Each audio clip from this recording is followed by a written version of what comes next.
শর্ত একটাই, বহু যুগ আগে মেয়েরা নিজের বিয়েতে যেমন সাজতো ঠিক তেমনই একইভাবে সাজাতে হবে আমার এই ব্রাইডকে।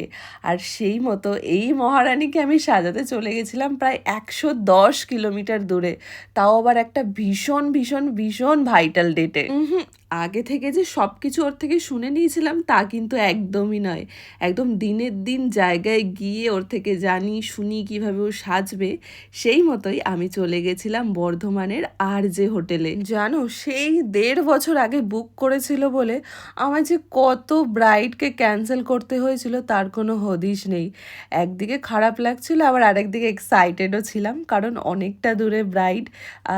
একটা ব্রাইড কিন্তু নয়, দুটো ব্রাইড ছিল লাকিলি একই দিনে। তার ওপর সেকেন্ড ব্রাইডের কাছে আমি টাইম মতো পৌঁছাতে পারবো না বলে সেই 40 কিলোমিটার দূর থেকে আসে শুধুমাত্র আমার কাছে সাজবে বলে।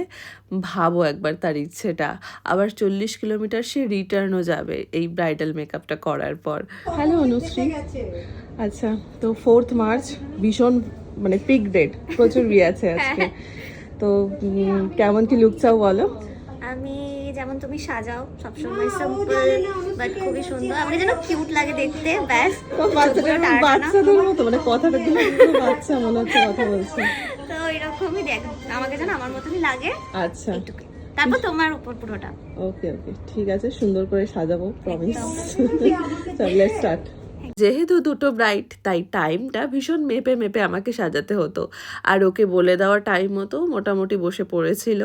আর বসার শুরুতেই আমাকে দেখিয়ে দিল এই গয়নাগুলো পরতে চায়, এইভাবে মেকআপটা করতে চায়, একটু সাবেকি টাইপের। মানে আগেকার দিনে ব্রাইডরা, মানে আগেকার দিনে বলতে কি সেই 200-300 বছর আগে যেরকম খোপা হতো বেনুনি দিয়ে বা যেরকম কলকা হতো, কলকাটায় সেরকম কোনো স্পেসিফিক ক্রাইটেরিয়া রাখেনি।